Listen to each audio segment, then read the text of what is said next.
사도행전 2장 22절에서 24절. 이스라엘 사람들아, 이 말을 들으라. 너희도 아는 바와 같이 하나님께서 나사렛 예수로 큰 권능과 기사와 표적을 너희 가운데서 베푸사 너희 앞에서 그를 증언하셨느니라. 그가 하나님께서 정하신 뜻과 미리 아신 대로 내준 바 되었거늘 너희가 법 없는 자들의 손을 빌려 못 박아 죽였으나 하나님께서 그를 사망의 고통에서 풀어 살리셨으니 이는 그가 사망에 매여 있을 수 없었음이라.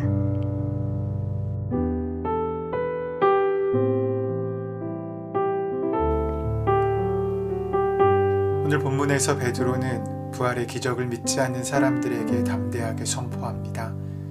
24절입니다. 하나님께서 그를 사망의 고통에서 풀어 살리셨으니 이는 그가 사망에게 매여 있을 수 없었습니다. 우리가 부활을 믿으면 인생이 달라집니다.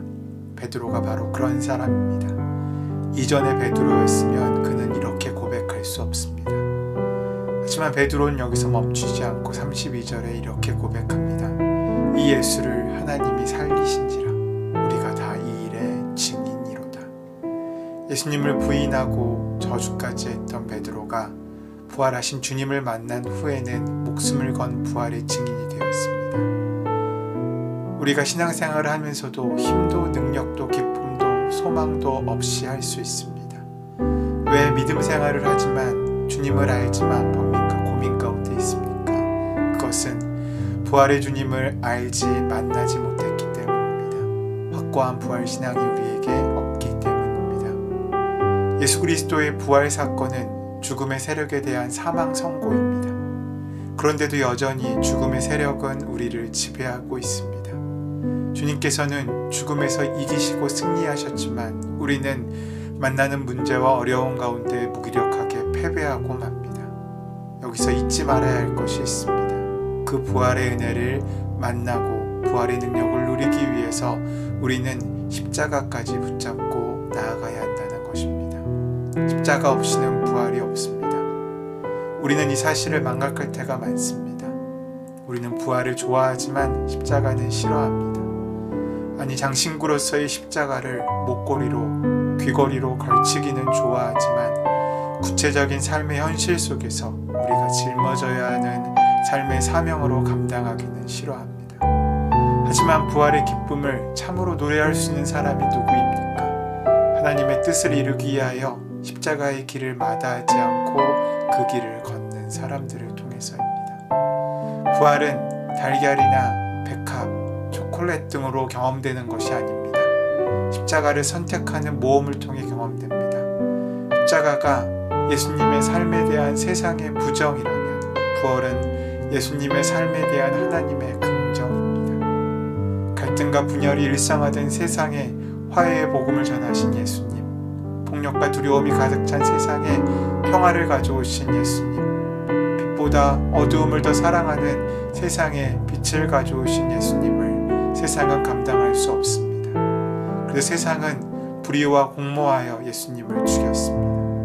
그렇게 죽어가신 십자가는 예수님의 끝처럼 보였습니다. 하지만 그것은 인생의 끝이 아닌 새로운 은혜의 시작이었습니다. 하나님께서는 그를 사망의 고통 가운데 주실 수 없었습니다. 그래서 주님께 새로운 생명을 허락하셨습니다. 예수님의 부활은 옛삶으로의 복귀가 아니라 더 큰 생명으로의 변화였습니다. 사람들은 누구나 죽음의 문제를 안고 살아갑니다. 의학의 발전으로 사람들의 평균 수명이 늘어나곤 있지만 여전히 죽음의 문제는 우리의 숙명입니다. 죽음 앞에서도 초연한 사람은 많지 않습니다. 하지만 부활신앙은 죽음을 다루는 방법, 죽음을 이기고 죽음에서 승리하는 방법을 가르치시는 것이 아닙니다. 오히려 바로 지금 여기에서 하나님 나라 백성으로 잘 사는 법을 우리에게 가르쳐줍니다. 부활은 에스겔 골짜기에 불어왔던 하나님의 바람처럼 우리를 새롭게 하시는 하나님의 일하심이십니다. 그러기에 우리에게 죽음은 이미 극복되었습니다. 우리가 주님 안에 확고히 머물기만 한다면 우리는 영원한 생명에 참여할 수 있게 될 것임을 주님께서는 보여주셨습니다. 베드로는 부활하신 주님을 만난 후 기쁨과 사명감으로 충만해졌습니다. 그는 그래서 그 나머지 인생을 부활의 증인으로 사는 것으로 그 인생을 바쳤습니다. 베드로에게 예수님의 부활은 전에 들은 지식이 아니라 삶을 통한 경험이었고 능력이었다는 것입니다. 그 고백이, 그 은혜가, 그 예수님의 경험이 베드로에게 흔들리지 않는 방향성을 준 것과 같이 예수님께서 부활하셨다는 소식은 이 세상의 한복판에서 길을 잃고 헤매는 우리들에게 마치 변하지 않는 북극성과 같은 귀한 은혜의 방향을 제시해 줍니다. 하나님의 뜻대로 사는 사람들은 세상에서 고난을 당할 수 있습니다. 따돌림을 당하고 손해를 감수해야 할 때도 있습니다. 그러나 그런 어려움이 그 길을 포기하게 만드는 것이 아니라 더욱더 굳은 의지로 그 길을 확신 있게 걷게 만들어준다는 것입니다. 그 경험이 베드로를 부활의 증인되게 했습니다. 이 설교를 들은 사람들에게 나타난 현상에 대해서 말씀은 이렇게 증거합니다. 37절에 그들이 이 말을 듣고 마음에 찔려 41절에 이날의 신도의 수가 3,000이나 더하더라. 거기에 더하여 42절 이하의 말씀에 보면 교회 공동체가 시작됩니다. 하나님 나라가 이루어지고 부활신앙 공동체인 교회가 세워지게 되었습니다. 사랑하는 성도 여러분, 죽음에서 부활하신 예수님이 우리의 소망과 생명이 되십니다. 부활하신 그 주님 안에 영광과 기쁨과 평강과 승리가 있습니다. 그러므로 우리는 오늘 확고한 부활신앙으로 우리 마음을 다잡고 살아야 할 줄로 믿습니다. 예수님의 부활을 믿는 우리는 모두 부활의 증인들입니다. 부활의 산소망을 가지고 하늘의 영광과 기쁨을 누리며 부활의 증인으로서의 영광스러운 삶을 살아야 되지 않겠습니까? 우리가 살아야 하는 증인의 삶은 크고 거창한 것만은 아닙니다. 예수님께서 우리에게 보여주신 그 사랑, 배고픈 사람을 먹이시고 아픈 사람을 치유하시고 긍휼히 여기시며 함께 아파하신 그 마음을 닮아가는 그것이 부활의 증인으로서의 삶일 것입니다. 한국의 대표적인 어머니상의 연기자인 배우 김혜자 씨는 꽃으로도 때리지 말아라는 책에서 이 세상이 이상하다고 얘기합니다. 본질적인 것은 뒷전에 밀어두고 사람들이 온통 비본질적인 것에 매달려 살고 있다고 이야기하죠. 그녀가 생각하는 본질적인 것은 굶어 죽어가는 아이에게 음식을 먹여 살리는 것, 전쟁을 중단하는 것, 가난한 사람들에게 관심을 가지는 것입니다. 부활은 우리가 마땅히 걸어야 했던 본래적인 삶의 길로 우리를 초대하고 있습니다.